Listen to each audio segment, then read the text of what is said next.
Hi there, I'm Nancy Nash with Starfish Strength. I love healthy cooking all year round. Today, I want to share a recipe with you for a healthier homemade cranberry sauce you can make in just one pot in under 15 minutes.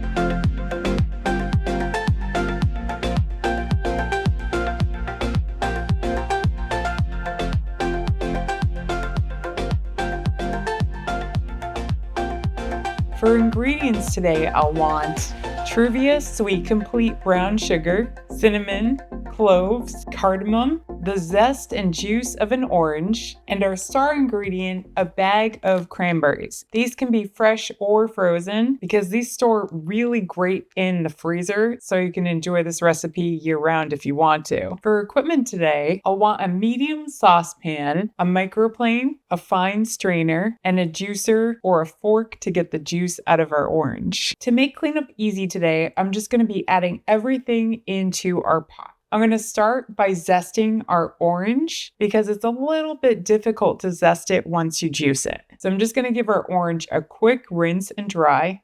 So I tend to use the microplane kind of like I use a peeler, just going down the side once. It's okay if you miss a couple spots. This does not have to be perfect. We're just trying to get that really intense orange flavor that you get from the zest. And if it does get caught up in the microplane, you can just tap it a few times. And I'm also making sure that I don't shave it down too hard because I don't really want a whole lot of white pith in there because that tends to be pretty bitter. So we're looking for about 1 tablespoon of zest. So now I'm going to slice our orange in half and juice 1/2 of it and see how much juice that comes out to. I'm going to use 2 to 3 tablespoons of orange juice, depending on how much you like that orange flavor in your cranberries. So that might just be half your orange. For me, it is. This looks like a pretty juicy orange. If you're using like something smaller, like a clementine, or you're using a drier orange, you may actually need to juice the whole thing. And then I'm just going to pour the juice right through a strainer. So I have definitely made this with pulpier orange juice, but even if you're okay with pulpy orange juice, make sure you take out all the seeds. So I just gave my strainer a quick rinse because next we're going to rinse, strain, and add our cranberries. So you don't have to add these one by one, but I would just add them a few at a time, just in case there are any that look like they're a little bit spoiled or really dried out, so you can remove those. That was a pretty good bag of cranberries. We only lost 2. So next, I'm going to add 1/3 cup of our Truvia brown sugar blend. So measuring brown sugar, you just want to lightly pack it. And then I'm going to add my 1/2 cup of water. So next, we're going to add our spices. I'm going to add a teaspoon of cinnamon, a 1/2 teaspoon of cardamom, and a 1/4 teaspoon of cloves.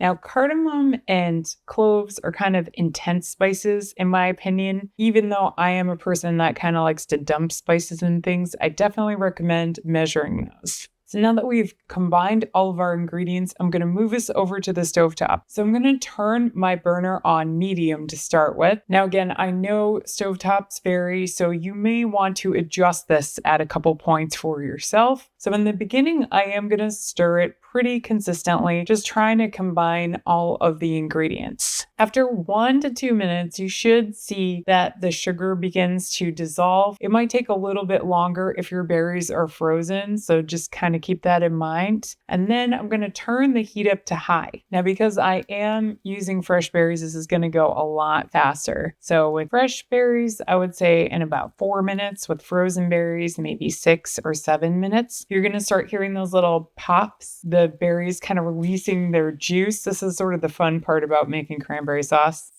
I don't know if you can hear that, but it sounds like mini fireworks to me. So once that starts to happen, and then you see some bubbles in the liquid, then I'm going to turn it down to medium. So just keep the berries kind of moving just to make sure that they all evenly burst. They all get their skin a little bit cooked. So after a couple more minutes, you should start to see that they're kind of deepening in color and that some of them are looking shrunken. So when I'm seeing signs that half or maybe more of the berries are starting to have that shrunken appearance. And I heard a lot of popping. I'm going to turn this down to low. And we're going to cook this for about 2 more minutes or until the berries all kind of have a consistent look. They all look like they have that split down the middle. They look a little bit shrunken. They look a little bit darker. So if you do have some larger, light-looking berries, give it just a little bit longer. Just be patient, keep stirring. It's much better to slightly overcook this than to have underdone cranberries, in my opinion. So I'm going to give this maybe 30 seconds, 1 more minute, because I do still have some kind of large berries that don't seem to be giving up their juice yet. All right, so it didn't take long at all. Everything's kind of deepened in color. All those berry skins are looking pretty shrunk down. So I'm going to shut this off and then transfer it onto a hot plate or something heat safe for it to cool. So this is great. It's already starting to thicken. So you can let it cool to a point in here. It is going to start really thickening. So I'm actually going to transfer it into a heat safe dish that I can also later serve it in, and one that can go in the refrigerator. So I've just got a 1 quart size bowl here. So I'm just going to transfer all of my cranberries into the bowl. So it is still pretty warm. I'm going to recommend letting it cool for 10 to 20 minutes before you taste it. And then I would let this cool completely to room temperature before covering it and putting it in the fridge. So let's give it a taste.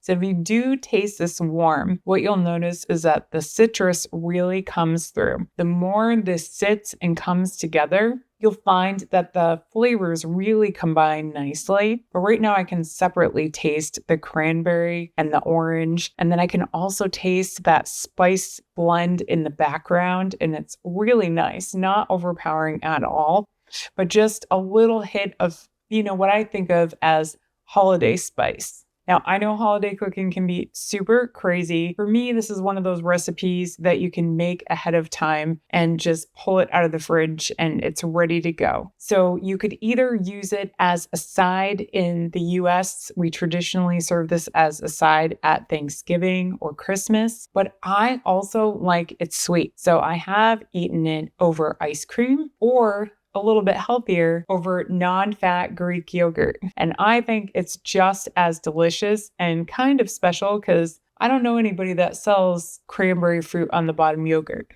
If you do decide to make this, I would love to hear how you enjoyed it. Thanks so much for making time to cook with me today. I hope that you feel set up with a new healthy recipe to bring to your next holiday gathering. If you're looking for more healthy recipes, workouts, or healthy lifestyle tips, please check out the rest of my YouTube channel. And if you want more nutrition and exercise programming support working towards your goals, please contact me in the link in the description. In the meantime, I look forward to continuing this journey with you, and I'll see you in the next video.